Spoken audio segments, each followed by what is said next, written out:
का play zone का जो मालिक है, जो संचालन कर रहा था युवराज सिंह, उसकी गिरफ्तारी कर ली गई है। आपको बता दूं कि मेरे हाथ में जो कागज आप देख रहे हैं ये इसी प्ले जोन का अंडरटेकिंग फॉर्म है। जो लोग यहाँ पर आते थे उन सभी से साइन करवा लिया जाता था और जब हम इसको पढ़ते हैं इसमें साफ तौर पर लिखा है कि अगर कोई भी अनहोनी होती है या खेलते हुए किसी की मौत हो जाती है तो उसके लिए ओनर जिम्मेदार नहीं होगा।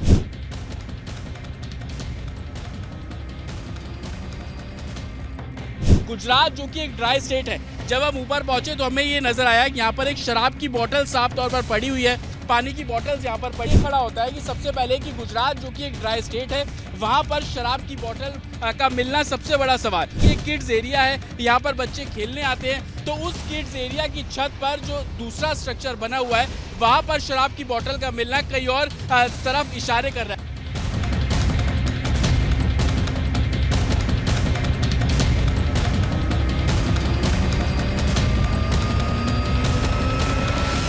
यहाँ पर सब कुछ राख हो गया है तो इसकी पहले से ही आशंका थी, इसका पूरी तरह से विश्वास था, क्योंकि यहाँ पर व्यवस्थाओं के नाम पर कुछ भी नहीं है, पता भी नहीं है, कई लोग अब भी लापता हैं।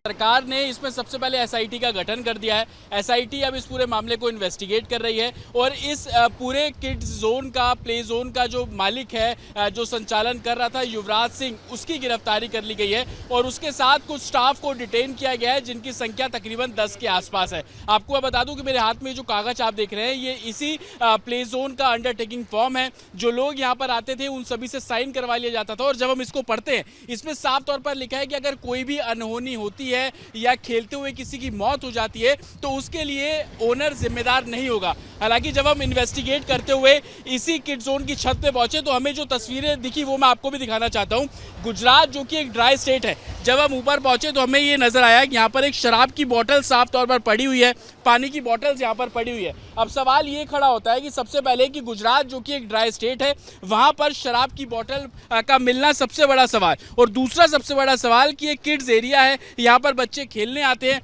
तो उस किड्स एरिया की छत पर जो दूसरा स्ट्रक्चर बना हुआ है वहां पर शराब की बोतल का मिलना कई और तरफ इशारे कर रहा है। और मेरे पीछे आप ये तस्वीर देख लीजिए, ये वही जगह है जो कि अब मलबे में तब्दील हो चुका है, क्योंकि जो स्ट्रक्चर यहाँ पे टेम्परेरी स्ट्रक्चर था आग लगने के बाद पूरे तरीके से गिर गया है, तहस नहस हो गया है और सबूत आपको जगह जगह कालक जो नजर आ रही है दरअसल वो जलने के निशान है। 8 से ज्यादा जेसीबी मशीन आपको नजर आ रही होंगी जो कि मलबे को हटाने का काम कर रहे हैं। 45 लोगों का स्टाफ था यहाँ पर, उसके अलावा जो बच्चे आए हुए थे आसपास की सोसाइटी से उनके बारे में कोई जानकारी नहीं। 26 मिसिंग लोगों की जानकारी अभी तक एडमिनिस्ट्रेशन को मिल चुकी है। अलग अलग अस्पताल की मॉर्चरी में उन 26 लोगों के शव जो है वो रखे गए हैं, डीएनए सैंपल कराए गए हैं, लेकिन सवाल वही कि हर तरफ से ये जो पूरा खेल है खुद को बचाने का है और उसी बीच उसी की छत पर शराब की बोतल का मिलना और कहीं ना कहीं कई और सवाल खड़े करता है कि क्या सिर्फ यहाँ पर कि बच्चों को गेम्स खिलाने का ही धंधा किया जाता था या उसके अलावा कुछ और काम भी किए जाते थे। ये सभी जांच का विषय। फॉर्म जतिन दिखा रहे हैं वो फॉर्म लगातार चर्चा का विषय बना हुआ है, क्योंकि जब उस फॉर्म को आप पढ़ेंगे और उसके जो पॉइंट है उसमें साफ लिखा गया है कि आप ही कोई भी अगर घटना घटती है तो उसके जिम्मेदार होंगे, आप यहाँ पर अपनी सुरक्षा के खुद जिम्मेदार होंगे। यानी जो हम देख रहे हैं अभी, ये जो तस्वीर बता रही है, ये जो तस्वीर दर्शा रही है कि यहाँ पर सब कुछ राख हो गया है तो इसकी पहले से ही आशंका थी, इसका पूरी तरह से विश्वास था, क्योंकि यहाँ पर व्यवस्थाओं के नाम पर कुछ भी नहीं है। श्वेता, आप सोचिए, एक गेम जोन तैयार किया गया, चारों तरफ से बाउंड्री वॉल बना दी गई और एक टीन शेड खड़ा कर दिया गया और अंदर अगर आप जाएंगे तो यहाँ पर पेट्रोल डीजल रखा गया है, फायर एक्सटिंग्विशर मौजूद नहीं है,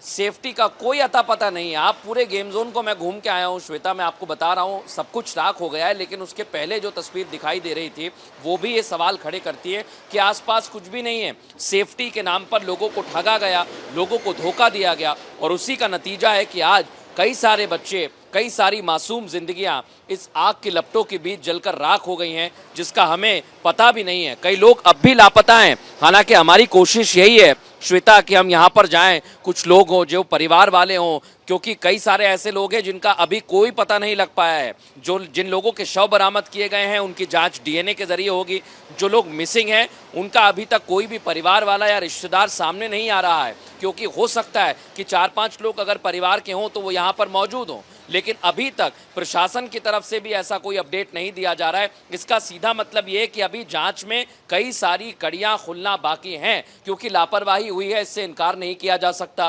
प्रशासन की नाक के नीचे ये हो रहा था, प्रशासन को खैर खबर ही नहीं है।